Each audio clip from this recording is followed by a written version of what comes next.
दोस्तों, मेरा नाम राहुल है। इस समय मेरी उम्र 24 साल है और मैं कोल्हापुर, महाराष्ट्र का रहने वाला हूँ। ये कहानी आज से लगभग 2 साल पहले की है। ये कहानी मेरे और मेरी चाची के बीच हुई एक घटना के बारे में है। उन दिनों मैं बीकॉम के आखिरी साल में था, यानी कि मैं अपने फाइनल ईयर की पढ़ाई कर रहा था। आपको बता दूं कि मेरा ज्यादा ध्यान उन दिनों पढ़ाई में नहीं लगता था। चूंकि वो लास्ट ईयर था, तो उस साल में मैं ज्यादा समय मस्ती करने में ही बिता रहा था। हर वक्त मैं आवारा घूमता रहता था और इधर उधर मटर गश्ती करता रहता था। अपने फोन पर मैं हर वक्त बिजी रहता था। इस तरह से मैं अपने टाइम का पूरा एंजॉय कर रहा था। लेकिन कहते हैं ना कि एक ही काम बार बार किया जाए तो फिर बोरियत हो जाती है, इसलिए अब बोर हो जाता था, क्योंकि अब मुझे असल में ही वो करना था। लेकिन मेरे पास उसका कोई जुगाड़ नहीं था। लेकिन कहते हैं ना, जहां चाह वहां राह।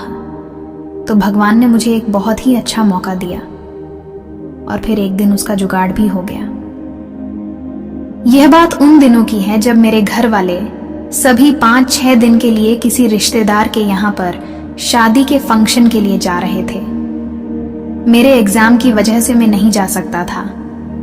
मेरे चाची जी, जो कि हमारे घर के बाजू वाले घर में ही रहती हैं, उनका नाम नेहा था। उन दिनों उनके बेटे की तबीयत भी ठीक नहीं थी, इसलिए वो भी नहीं जा रही थी। इस वजह से मेरे खाने पीने का इंतजाम चाची जी के घर पर ही था। कहानी को आगे बढ़ाने से पहले मैं आप लोगों अपनी चाची के बारे में कुछ बता देना चाहता हूँ। मेरी चाची सांवली थी, लेकिन उनको देखकर कोई भी उन पर फायदा हो जाए। वो हल्की सी भारी शरीर की मालकिन है, लेकिन ऐसा वजन उन पर काफी अच्छा लगता था, जिसको एक बार देख लेने के बाद तुरंत ही वो 90 डिग्री पर हो जाता था। लेकिन अभी तक मुझे चाची को छूने का मौका नहीं मिला था। वैसे तो चाची किसी हीरोइन से कम नहीं लगती थी, इसलिए अब मैं उनकी वो का भी सपना देख रहा था। मगर अभी तक वो मौका मेरे हाथ आया ही नहीं था। मेरे घर वालों ने चाची के पहले से बोल दिया था कि मैं भी घर पर ही रहने वाला था। फिर जिस दिन सब लोग शादी में चले गए, तो मैं चाची के वहां खाना खाने के लिए गया हुआ था। उस दिन खाना खाते हुए ही मुझे चाची के वो दिख गई। फिर अगले दिन सुबह चाची के यहाँ पर मैं नाश्ता करने के लिए गया, तो चाची ने कहा, जब तुम्हारे घर वाले शादी अटेंड करके वापस नहीं आ जाते, तो तुम तब तक मेरे यहाँ पर ही सो जाया करो। मेरे बेटे की तबीयत भी ठीक नहीं है और इस तरह से तुम्हारे यहाँ पर रहने से मेरी भी कुछ मदद हो जाया करेगी। मैं तो चाची की हर मदद करने के लिए तैयार था। इससे अच्छा मौका मेरे पास और कोई हो ही नहीं सकता था। चाची ने कहा, तुम्हारे यहाँ रहने से मुझे बार बार तुमको घर से बुलाना भी नहीं पड़ेगा, तो मुझे भी आसानी हो जाएगी। मैंने तुरंत हाँ कर दी। फिर मैं अपने कपड़े वगैरह लेकर चाची के पास ही चला आया। अगले दिन मुझे पेपर देने जाना था, तो उस दिन चाची सुबह से ही अपने काम में लगी हुई थी। मैं अपना एग्जाम देने के लिए निकल गया। शाम को जब मैं घर लौटा तो देखा कि चाची सो रही थी। एक बार मन तो किया कि जाकर चाची के वो को मैं अभी वो कर दूं, लेकिन फिर कुछ सोचकर मैं रह गया। फिर अगले दिन मुझे दूसरे पेपर की तैयारी करनी थी, तो मैं तैयारी करने के लिए बैठ गया। रात को चाची ने अपने बेटे को, यानी मेरे चचेरे भाई को खाना खिलाकर सुला दिया।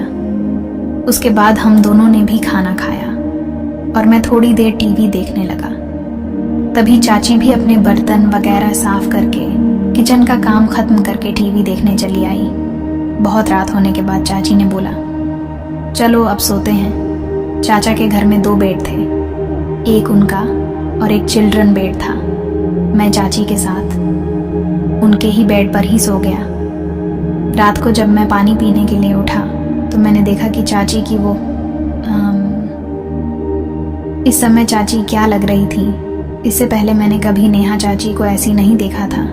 देखकर तो मेरी नींद और वो दोनों उड़ गए। चाची गहरी नींद में होने के कारण हिली भी नहीं, लेकिन मुझे लगा कि वो जगी हुई है, तो मैंने कमरे की लाइट चालू कर दी। लाइट ऑन होते ही वो डर गई और उन्होंने पता नहीं क्यों मेरा विरोध करना शुरू कर दिया। चाची मुझे गुस्सा होकर पीछे धकेलने की कोशिश करने लगी।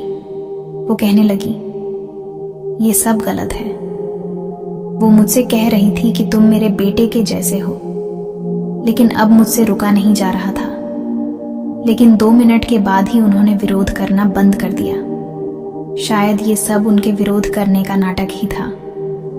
थोड़ी देर बाद जब उनका विरोध कम हुआ तो वो रोने लगी और बोली कि कब से इसका इंतजार कर रही थी। मैं चाची की बात सुनकर अपने कानों पर यकीन नहीं कर पा रहा था और बोला, हाँ चाची, मैं तो तैयार ही हूँ। और फिर लगभग 25 से 30 मिनट तक मैच चलता रहा। उसके बाद फिर हम सो गए।